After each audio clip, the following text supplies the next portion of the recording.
السلام علیکم ورحمۃ اللہ وبرکاتہ۔ الحمدللہ وحدہ والصلاة والسلام علی من لا نبی بعدہ اما بعد فاعوذ باللہ من الشیطان الرجیم بسم اللہ الرحمن الرحیم۔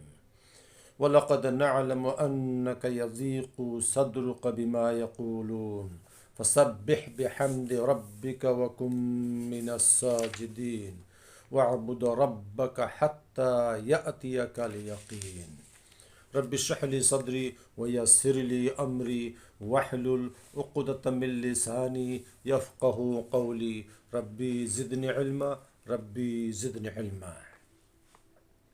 میرے محترم دوستوں اور بھائیوں بہنوں، ابھی میں نے آپ کے سامنے سورہ الحجر کی آیت نمبر 97، 98، 99 تلاوت کی ہے۔ انشاءاللہ میں آپ کو آج سے سنانے جا رہا ہوں اس مہینے کی یعنی ماہ شعبان اور فضائل اور احکام۔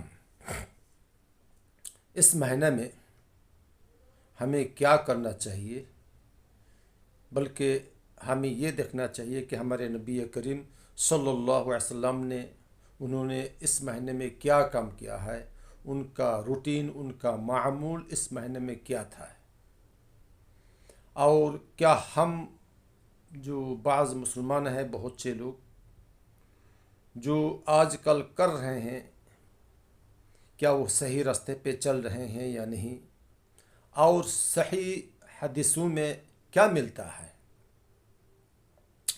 سب سے پہلے میں نے مقدمتاً یہ آیت تلاوت کی ہے کہ اللہ رب العزت فرماتے ہیں وَلَقَدْ نَعْلَمُ أَنَّكَ يَضِيقُ صَدْرُكَ بِمَا يَقُولُونَ وَلَقَدْ نَعْلَمُ أَنَّكَ يَضِيقُ صَدْرُكَ بِمَا يَقُولُونَ، کیونکہ کفار مکہ، مشرکین مکہ، یہ لوگ رسول کریم صلی اللہ علیہ وسلم کو ستایا کرتے تھے، بہت ہی تکلیفیں دیتے تھے اور بہت بولتے تھے، ظلم کرتے تھے، کچھ نہ کچھ کہتے تھے کہ جادوگر ہے یا ساحر ہے یا مجنون ہے، جس سے آپ اسلام بہت ہی ٹینشن لیتے تھے۔ یہ رب العزت کہہ رہے ہیں کہ ہم دیکھتے ہیں، ہم جانتے ہیں آپ کا سینہ مبارک تنگ ہونے جا رہا ہے، یا آپ ٹینشن لے رہے ہیں، آپ غمگین ہیں ان کے کہنے کی وجہ سے بھی، میں یقولون جو کہتے ہیں۔ تو لہٰذا آئے محمد السلام، آپ یہ چھوڑو، بھول جاؤ، تم اپنا کام کرو، فسبح، بس تم تسبیح تلاوت کرو، فسبح، تم تسبیح تلاوت کرو، بحمد ربک، اپنے رب کے حمد کے ساتھ، یعنی نماز بندگی کیا کرو، نماز پڑھو، تو رکوع کرنے والوں کے ساتھ رکوع کرو، سجدہ کرنے والوں کے ساتھ سجدہ کرو۔ تو یہ لوگ کیا بولتے ہیں، بولنے دو۔ یہاں پر فسبح یہ امر کا صیغہ ہے، باب تفعیل سے ہے، بحمد ربک، اپنے رب کے حمد کے ساتھ، وَقُم مِّنَ السَّاجِدِينَ، اور سجدہ کرنے والوں میں سے تم شامل رہو، ان میں سے ہو جاؤ، وَاعْبُدْ رَبَّكَ حَتَّى يَأْتِيَكَ الْيَقِينُ، اور اپنے رب کی عبادت کرتے رہو، کرتے رہو، یہاں تک کہ آپ کے اوپر موت آ جائے، یعنی مستقل طور پہ عبادت میں لگے رہنے کا ہے۔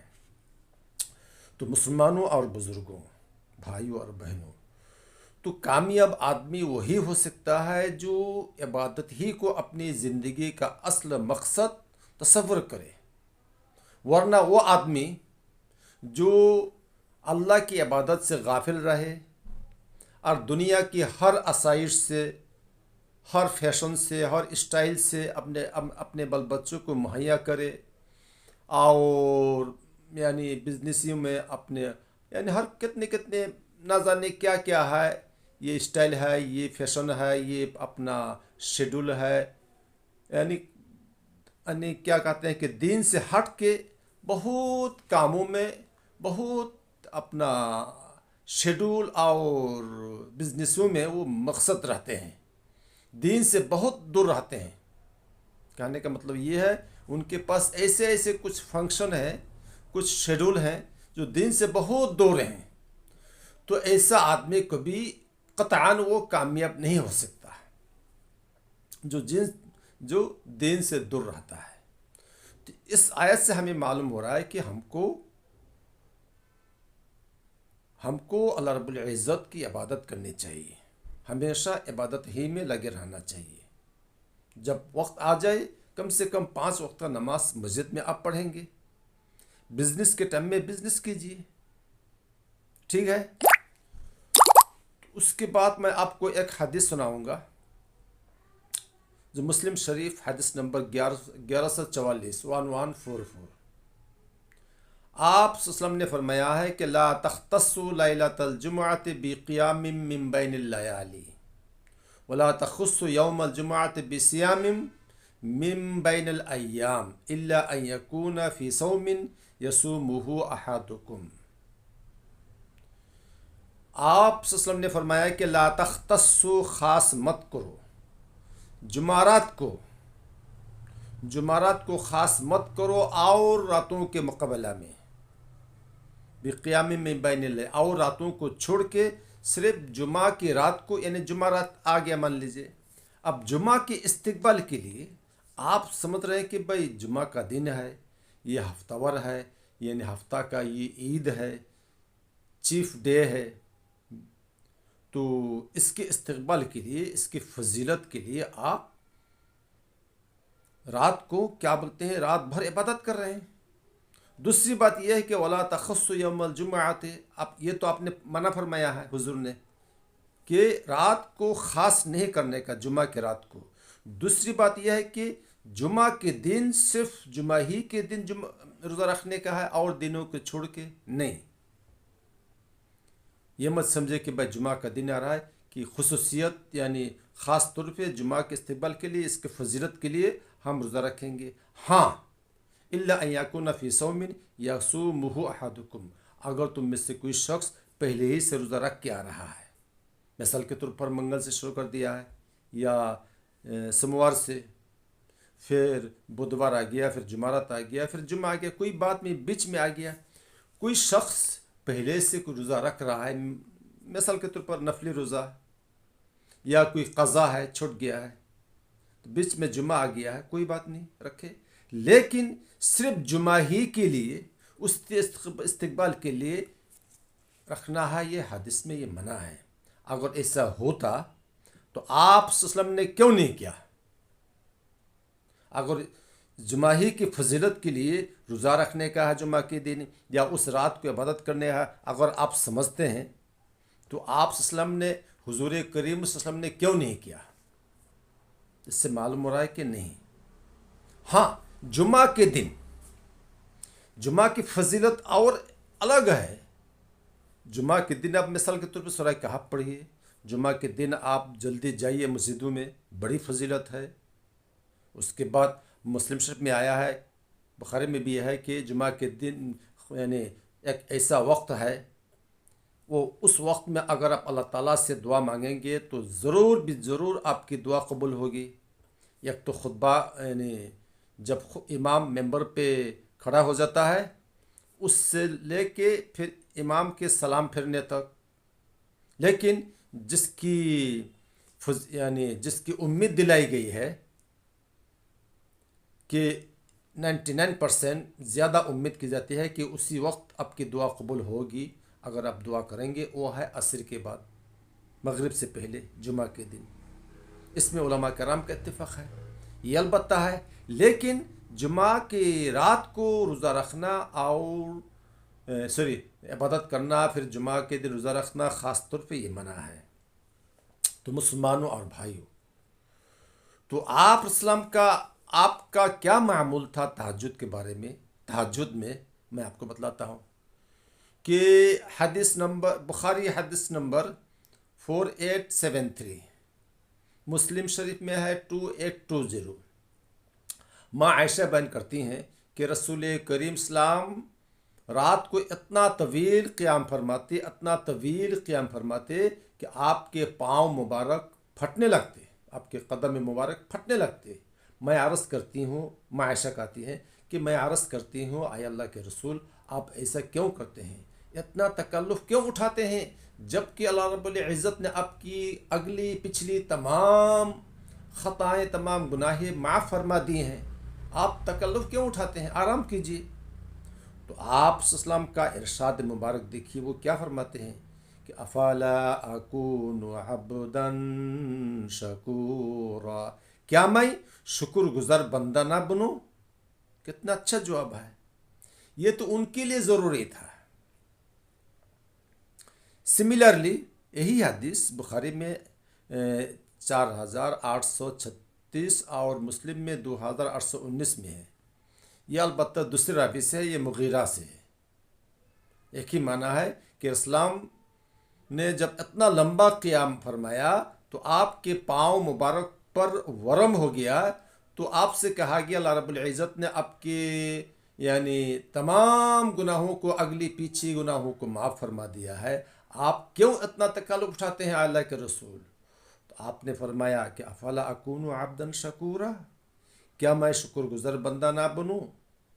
یہ تو آپ کا معمول تھا میرے دوستوں اور بزرگوں۔ اس سے معلوم ہو رہا ہے کوئی بھی کام یہ تو ان کے لیے معمول تھا، اگر ہم سے ہو سکتا ہے ہم کریں گے، تہجد پڑھیے، اچھی بات ہے۔ اگر آپ سے نہیں ہو سکتا ہے، یہ علماء کا یہ بھی کہنا ہے، اگر آپ چاہتے ہیں کہ تہجد میں پڑھنے کے لیے، اگر آپ سے 8 رکعت نہیں ہوتا ہے، آپ چاہتے ہیں پڑھنے کے لیے، کوئی بات نہیں، 6 رکعت پڑھیے یا 4 ہی پڑھیے، پھر بھی خواہش ہے، پھر بھی آپ چاہتے ہیں کم سے کم 2 بھی پڑھ لیں گے۔ اگر پھر بھی نہیں ہوتا ہے تو کوئی بات نہیں، تکلف مت کیجیے، اس لیے کہ آپ گھر میں آپ کے بال بچے ہیں، آپ کی بیوی ہیں، آپ کے پاس بزنس ہے، دن میں کام میں جانے کا ہے، لیکن جو آپ کا جو مین جو اہم چیز ہے وہ ہے جو فرض ہے، فرض کو آپ کو چھوڑنے کا نہیں ہے۔ بہرحال یہ تو میں نے آپ کو بتلا دیا ہے کہ عبادت کرنے کا ہے، کوئی بھی عبادت، کوئی بھی کام مستقل طور پہ کرنے کا ہے، چھوڑنے کا نہیں، لیکن وہ ہلکا کیوں نہ ہو۔ اب مان لیجیے ہم بہت بزی رہتے ہیں، مثال کے طور پہ فرض نماز، سنت ہم کو ٹائم ہی ملتا ہے نہیں، جیسے کہ آپ عرب کنٹری میں ہم لوگ رہتے تھے، اتنا بزی کہاں ٹائم ملتا ہے، تو پھر بھی مسجد میں جا کے فرض پڑھ کے نکل جاتے تھے، سنت پڑھنے کا ٹائم نہیں ملتا۔ اس کے بعد بہت سے اسپانسرز، اپنا اصحاب عمل جو ہے، وہ جو مالک ہیں، وہ چاہتے نہیں کہ سنت پڑھیں، لیکن فرض پڑھنے کے لیے وہ نہیں رکتے تھے۔ کم سے کم آپ فرض ادا کر لیں گے، پھر بھی رب العزت آپ کو معاف فرمائیں گے، لیکن فرض نہیں چھوڑنے کا۔ مسلمانوں اور بھائیوں، کوئی بھی کام مستقل طور پہ کرنے کا ہے، لیکن گھر میں ہے، آپ کے پاس ٹائم ہے، سنت بھی پڑھیے، سنت نہیں چھوڑنے کا ہے۔ ایک حدیث میں آپ کو بتلاؤں گا، مسلم شریف حدیث نمبر 867، جابر بن عبداللہ بیان کرتے ہیں کہ رسول کریم صلی اللہ علیہ وسلم خطبہ جمعہ میں یوں ارشاد فرماتے کہ اما بعد فإن خیر الحدیث کتاب اللہ وخیر الحدی حدی محمد صلی اللہ علیہ وسلم وشر الامور محدثاتها وکل بدعت ضلالہ۔ اور بھی اس قسم کے کچھ اپنا چینجز کے ساتھ حدیثیں ہیں۔ رسول کریم صلی اللہ علیہ وسلم خطبہ میں یہ فرمایا کرتے تھے کہ حمد و ثنا کے بعد سب کو آپ کو معلوم ہونا چاہیے کہ بہترین بات، بہترین کلام اللہ کی کتاب ہے۔ کسی کو نصیحت کرنے کا ہے قرآن کے تھرو، قرآن کے ذریعہ سے، اس کے بعد قرآن میں نہیں ملتا ہے، پھر بہترین نصیحت، بہترین کلام جو ہے محمد صلی اللہ علیہ وسلم کا طریقہ ہے۔ تو معلوم ہو رہا ہے کہ قرآن سے سمجھانے کا ہے، اس کے بعد حدیث سے آپ کو سمجھانے کا ہے۔ خیر الحدی حدی محمد صلی اللہ علیہ وسلم، اور بہترین، جسے میں نے بتلا دیا آلریڈی، فإن خیر الحدیث کتاب اللہ، سب سے بہترین کتاب اللہ کی کتاب ہے، اور بہترین ہدایت، نصیحت، کلام اللہ کی وسلم کی ہدایت ہے۔ وشر الامور محدثاتها، اور کاموں میں سب سے زیادہ برا کام جو دین میں نیا ایجاد کیا جائے، جو آپ نے نہیں کیا ہے،